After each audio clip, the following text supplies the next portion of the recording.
Hi and welcome to this week's edition of TOOP TV, and have we got a lot in store for you today. First of all, we're going to look at subdividing a block of land and why you would do it. Then we head down to Westlake Shore and have a look at one of South Australia's finest and most beautiful properties. And then joining me in the studio is John Williams, live and interactive, one of our superstars, to answer your questions. So stay tuned. And the market has not slowed down, even though we're only 2 weeks from Christmas. Now remember, we're live and interactive, so send those emails in straight away and we'll answer them near the end of the program. For those of you that have been following the news on the Australian homes, the biggest in the world, and CommSec put out a great report, so let's have a listen to what the people say. I think we just like a bit of space around us. We don't want to be maintaining gardens and things, so we just like to get a lot of people purchasing smaller blocks and just building massive houses. I think it's a lifestyle choice. I mean, the population density of Australia is pretty low, so perhaps I suppose people are utilising the space we've got available. I suppose it's helping the urban sprawl. I know Adelaide's certainly heading north and south very, very fast, and probably having an effect like that. I think everyone that can afford to buy a bigger house, you trade up. Yeah, I've seen that article, and I'm not quite sure that that's quite correct. I think that's a bit over exaggerated. I think, in my view anyway, I think it's only a smaller sector that does that. But the majority of the people that want a house and they want to build a house affordable, I think they're probably going for smaller houses. With them that it is all about lifestyle for Australians, and you know what a great feature to be the largest homes in the world here in Australia.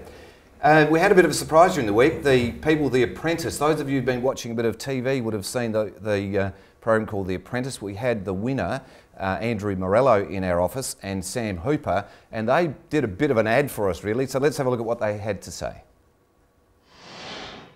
You both had a tour of TOOP+TOOP this morning. What do you think of the company? Yeah, look, it's great to see they centralise the marketing. I think that's really important. I think a lot of real estate offices don't, and you can already cut out a lot of costs by centralising the marketing. How do you think the real estate market is going at the moment? I think it's pretty obvious we've seen a lot of growth in South Australia in the last few years. Our big motivators right now is there's a lack of stock. We're still riding off the back of the fact there is still some first home buyer grants floating around. It's certainly fueling the market. I'm sure people want to know, what have you both been up to since The Apprentice finished?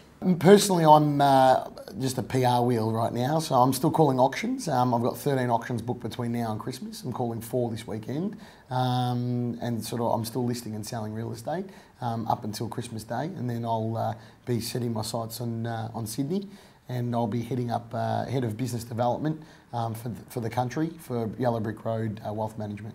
I've just been living the summer of a standard issue uni student, but I'm over to Sydney in a couple of weeks to discuss with Mr. Boris some possibilities for move there in the new year. Well, best of luck guys, and it was great catching up though, terrific fun, and thanks for the comments. Now joining us in the studio is one of our gurus who operates pretty much in the top end of the market, Mr. John Williams. Hello John, how you going? Hey Anthony, how are you? Good, Great. Thank you. Excellent. So you came in and you're a bit dreary-eyed this morning. You had a late night. What's happening with the market? Yeah, a bit tired. The market's got lots of energy in it. Everything's very busy at the moment. Most properties that are coming on are selling quickly. They had another one last night. It just sold prior to the auction, so busy night. Got home about 11 o'clock, I think, but it's good. So with the top end, so that price range you mentioned was around the 2 million. That's right. With that price range, is that common to sell before the auction at the moment? A lot of properties are selling prior to auction at the moment. We're finding more, well, probably about 80% are selling prior to, and that's a good thing for people to know as well, because people do ring up and say, well, you know, can you sell properties prior to the auction? And obviously you can. If the vendor gets an offer that's too good to refuse, they will take that offer prior to the auction. Great.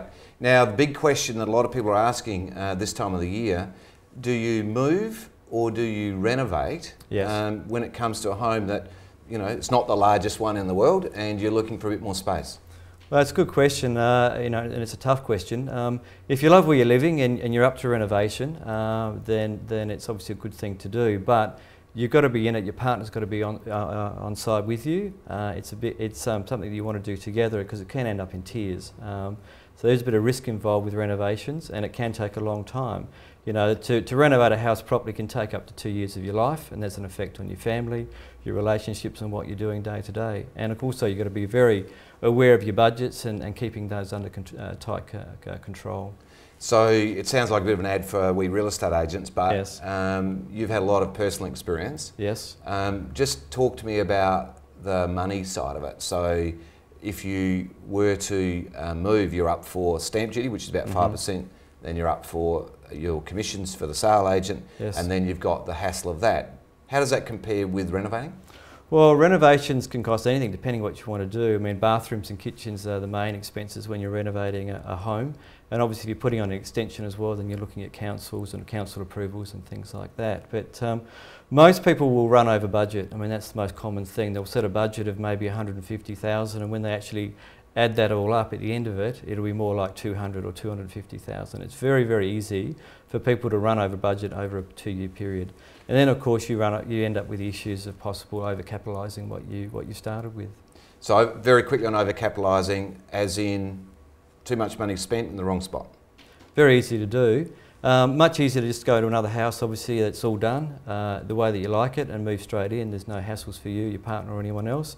But overcapitalising is very easy to do with a property, and most people will find at the end of it they're way over budget, which is the big risk. Now we're covering in a minute about properties that are too big and so of how to divide them. So we're covering that shortly. But just before we move on to that segment, today's paper, Ease a Tax Squeeze, and it was the Motor Traders Association. It puts as the #1 enemy to the state land tax. Any comment on land tax? Well, land tax is just another one of those ridiculous taxes. It's unnecessary, and also think we're not competitive with the other states. That's probably the main thing.